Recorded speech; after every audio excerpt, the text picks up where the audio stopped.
안녕하세요. 이야기 전도사 더백입니다. 오늘은 제가 초등학교 때부터 관심을 갖고 있던 오컬트 이야기를 해보려 합니다. 특히 저는 마법이라는 것에 상당히 관심이 많았습니다. 마술이 아닌 실제 마법을 사용할 수 있는 방법들을 그 옛날 포털 사이트인 야후에서 많이 검색도 해보고 백마법, 흑마법, 회색마법에 대한 해외 이야기나 사례들을 찾아보고 실제 집에서 실행도 해보곤 했습니다. 물론 성공까지는 아니지만 간혹 신비한 체험을 해본 적도 있는 것 같습니다. 우선 약 20년간 마법에 대한 이야기를 쫓고 행동으로 체험한 제 경험상 마법은 존재할 것 같습니다. 하지만 이 말도 아직 확실하게 존재 여부를 과학적으로 속단할 수 없는 부분이라 그냥 재미있고 신비한 이야기 정도로만 생각해 주셨으면 합니다. 사람들에겐 마법이란 그저 영화, 만화, 소설 등에서나 등장하는 허상에 불과한 이야기로 치부하곤 합니다. 그런데 한 번씩 사람들은 허상에 불과한 마법이 있기를 바라기도 하죠. 한 예를 들자면 사람들은 매주 로또 복권을 사서 꼭 당첨되길 바라는 마음으로 간절히 기도합니다. 그 행위는 마법과도 일맥상통하는 행위입니다. 신에게 빌든 어떠한 운명에 맡기든 사람들이 원하는 것은 로또가 당첨되길 바라는 마음을 바라고 있는 거죠. 그저 허상이라고 알고 있음에도 불구한데 말이죠. 과연 마법은 존재할까요? 어떤 사람에게 이런 질문을 한다면 저는 바로 미친놈이라는 피드백이 돌아오겠죠. 저는 이 세상 모든 것을 과학적으로 증명할 수 없다고 믿는 사람 중에 한 명입니다. 마법 또한 예외가 될 수는 없죠. 결론적으로 마법은 존재합니다. 제가 말하는 마법은 영화나 게임에 나오는 화려하고 수려한 마법들이 아닙니다. 조금 실망하셨나요? 여러분은 연금술이란 단어를 누구나 한 번쯤은 들어보셨을 겁니다. 그 중세시대 연금술도 마법과 함께 역사를 같이 했습니다. 고대로부터 중세시대의 시대적 배경을 따라가 보면 마법의 본질은 게임이나 영화, 소설 등에서나 보던 그러한 마법이 아닙니다. 그것은 사람들의 바램과 허상이 함께 뭉쳐서 만들어진 현재의 마법인데 그것은 마법의 본질이 아니라고 볼 수 있습니다. 마법의 영문 스펠링은 마술과 동일하게 매직이라고 알고 계신 분들이 많은데요. 정확히 마법의 스펠링은 매지크라고 부릅니다. 발음은 비슷하지만 마술은 눈속임을 통해 사람들에게 즐거움을 주는 행위이고 마법은 눈속임이 아닌 실존하는 환상적인 행위입니다. 실제 마법 사용에 대한 예시를 하나 말해보겠습니다. 매일 10시 기상하는 A라는 사람이 돈을 벌고 싶다는 마법을 쓰기 위해 마음속으로 주문을 외웁니다. 나는 이제 8시에 일어나 웃으면서 사람들에게 인사를 하고 조깅을 할 거야. 그러면 나에게 무엇인가 수익이 발생할 거야 라고요. 어느 날 조깅을 하던 A에게 B라는 사람이 등장해 당신은 매우 긍정적이고 부지런한 사람이군요. 저희 회사에서 영업팀장으로 입사해 주세요. 연봉을 원하는 대로 드리겠습니다. 라고 했습니다. 이런 게 마법입니다. 어떻게 보면 아니 이게 마법이야? 라고 생각할 정도로 어이없는 과정과 결과죠. 근데 사실 고대와 중세 시대부터 연구해왔던 마법은 이런 게 맞습니다. 돈을 얻는 마법이 과거와 다른 행위를 통해 연금술과 같은 마법을 현실 세계에 일으킨 거죠. 마법은 이처럼 생각, 행동, 결과, 순으로 작동합니다. 우리가 자기 개발서로 많이 읽었던 시크릿, RMVD, 긍정의 힘 등이 이러한 논리로 여러분들에게 말하고 있습니다. 마법은 마음에서 우러나 행동이 바뀌고 원하는 결과를 가져다 줍니다. 그렇다면 실존하는 마법사는 누구일까요? 흑마법과 백마법사 두 명을 소개합니다.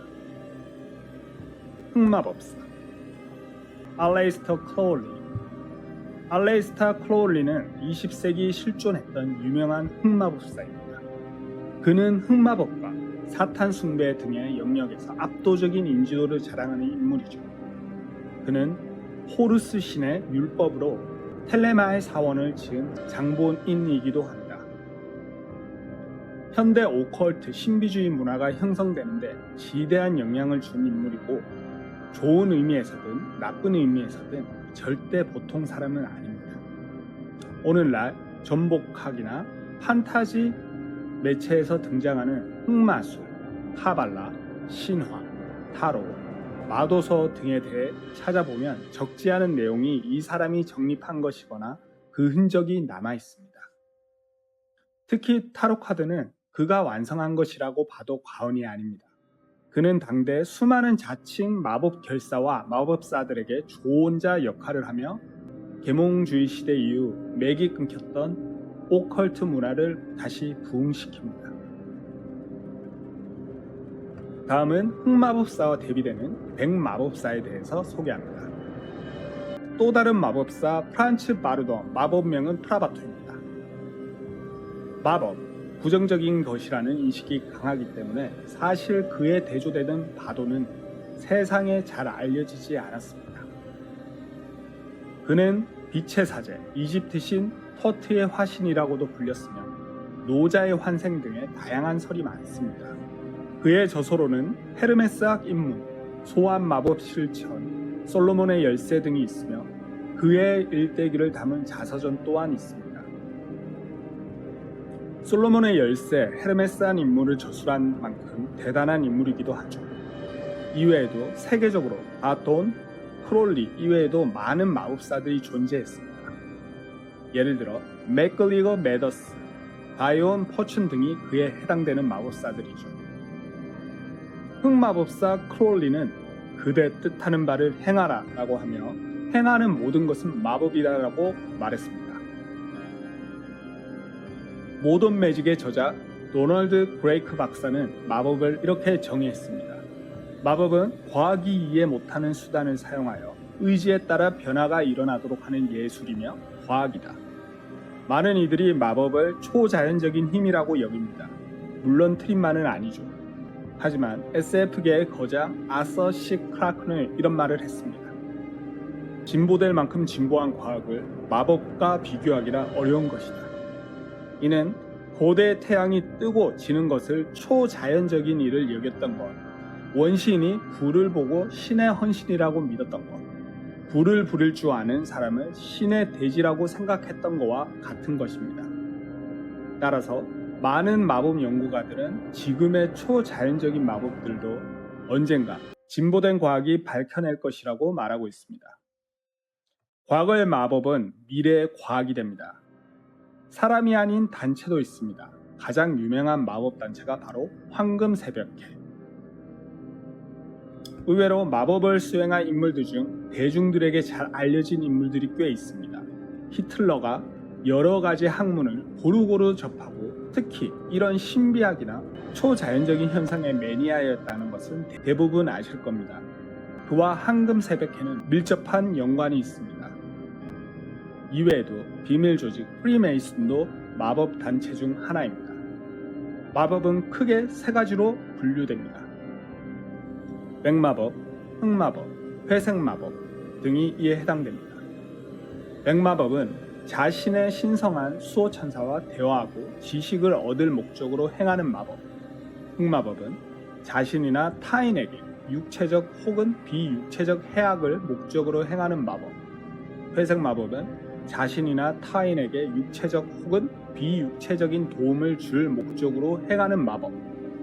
예를 들면 친구의 건강 회복에 도움이 되는 마법을 행했다면 이것은 회색 마법이지만 남을 돕기 위함이기 때문에 신성한 백마법에 가깝습니다. 한편 당신이 1000만원을 얻기 위해 마법의식을 행한다고 칩시다. 그러나 그 의식으로 인해 당신의 삼촌이 사고를 당해 죽었고 유산으로 당신에게 1000만원이 갑니다. 비록 악한 목적으로 행하지 않았더라도 결과가 이런 식으로 나올 수 있으며 물론 이는 흑마법에 해당됩니다.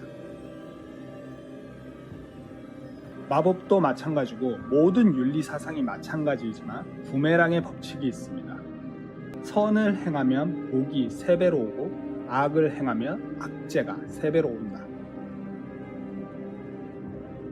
백마법을 행하면 좋은 것이 오고 반대로 흑마법을 행하면 본인에게 악 영향이 돌아온다는 것이죠.